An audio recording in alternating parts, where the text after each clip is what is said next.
আল্লাহ পাক শিখাচ্ছে, শুরুতেই শিখাচ্ছে আলহামদুলিল্লাহি রাব্বিল আলামিন। পড়েন সবাই, আলহামদুলিল্লাহি রাব্বিল আলামিন। এখানে আল্লাহ, প্রশংসা কার বলুন? কার? আল্লাহ নয়, আল্লাহ, আল্লাহ পাকের প্রশংসা। আল্লাহ হচ্ছে ইসমে জাত। আল্লাহ কি? ইসমে জাত।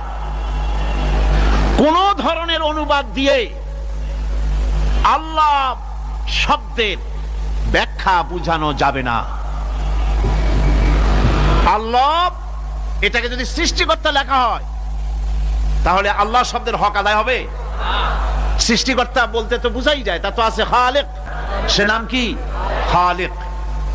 আল্লাহ এটাকে কোনো অনুবাদ দিয়ে সৃষ্টিকর্তা বলে বোঝানো যাবে না।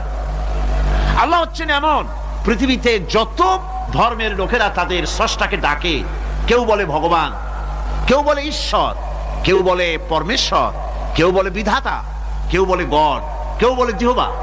বলেন এরকম? কথা না বললে বুঝি কি বলে? এর প্রত্যেকটি শব্দের প্রতি শব্দে স্ত্রীলিঙ্গে অন্য শব্দ আসবে। ভগবান বললে কি হবে? ভগবতী। ঈশ্বর বললে ঈশ্বরী। পরমেশ্বর বললে পরমেশ্বরী। বিধাতা বললে বিধাত্রী। গড বললে গডেজ আসবে। এখন গড আরো বেকায়দা। গডটারে যদি উল্টায় দেন এমন সর্বনাশ হবে যা বলার মতো না। আর এই শব্দ দিয়েও বোঝার উপায় নাই যে তারা কি বলতে চায়। শব্দকে খণ্ডিত যদি করা হয় তাও বোঝা যাবে না যে কি বলতে চায়। অথচ আল্লাহ পাক হচ্ছেন, আল্লাহ পাকের নাম হচ্ছে এমন একটি নাম, আমাকে যদি কেউ বলে যে অন্য কোনো ব্যাখ্যা চাই না, আল্লাহ দিয়ে আল্লাহরে বুঝায় দেন, তো আল্লাহ দিয়ে আল্লাহরে বুঝানো যাবে। এরকম কোরআনে কারীমের মধ্যে আল্লাহ আয়াতে কারিমা সেট করে রেখেছেন। সুবহানাল্লাহ। যদি আপনারা বলেন আমাকে যে আল্লাহ দিয়ে আল্লাহর পরিচয় করায় দেন, তো আমি বলবো আল্লাহ রাব্বুল আলামিন কোরআনে কারীমের মধ্যে বলেছেন, আল্লাহু লা ইলাহা ইল্লা হুয়াল হাইয়ুল কাইয়্যুম। কোন সূরায় আছে? কোন আয়াতে? আয়াতুল কুরসি।